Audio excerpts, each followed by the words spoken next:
Ну что, говорит и показывает Кемерово. Значит, вот такой вот станочек. Берем лыжу, открываем замок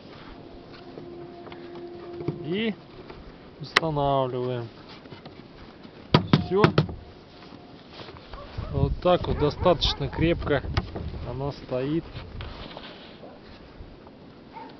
Такая вот конструкция. Все, ну и естественно легко снимается. Все, раз отщелкнули. Все.